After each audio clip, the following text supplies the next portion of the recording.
Welcome to DC. You know when you're at the USA Cap, you're taking it slightly. I'm taking it slightly. Now how you gon' act? Oh, you gon' be right back. Well, we gon' be right here. We gon' be right here. We ain't going nowhere. Welcome to DC. So when we had an open house for a client of mine, one of my favorite clients, and it was one of the busiest open houses we ever had. And in walks a guy, and he wanted to put an offer on the house immediately, but I could tell he wasn't quite ready. And he kind of mentioned to me he has a condo to sell. So I believe we got 12 offers on that house, and I made sure I followed up with him and just said, hey, man, this probably isn't the right house for you. We had 12 offers. I don't want to see you having to compete and also have a property to sell. Why don't we take our time, evaluate your property, and see what's best for you moving forward. So we did that. I waited a week or two, went to his condo. I was able to break down exactly what his condo was worth in this market.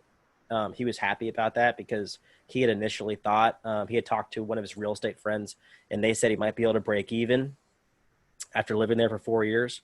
And I pulled up statistic after statistic and comparable after comparable. And I was like, your house is worth, at least $20,000 or $30,000 more than you paid for it. And if you've paid it, your mortgage down, you might walk away with like $40,000 or $50,000. And he looked at his wife and he's like, really? So within a week, we had that place staged on the market, and then and sold within 24 hours, way over asking price. So he ended up getting more than he thought. Fast forward a week, I get a phone call. Hey, my next door neighbor just sold his house and told me that you're the one that sold it. I want to sell my house too. Within same day, met him. The next day, took pictures, and then that night had it on the market. 36 hours from the time I got a phone call, his house was listed on the market. Now that's important to note because that's exactly when the coronavirus was happening. So he was understandably a little nervous about what was going on. It was the same week that all the announcements were coming out about shelter in place, essential jobs only. Fortunately, because real estate has to do with housing, which is very important, we are essential. So I didn't cancel the open house, but I added on a link to watch it online via Zoom. And I also did a Facebook Live.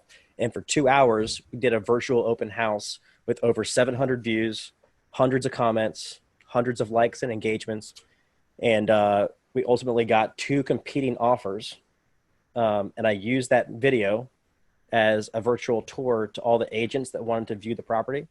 And both offers were from buyers that had not stepped foot in that house. They had all toured it remotely.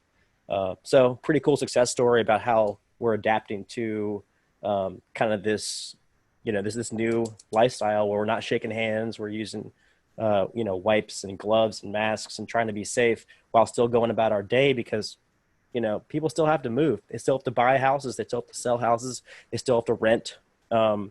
I'm in the process of placing 2 renters this week.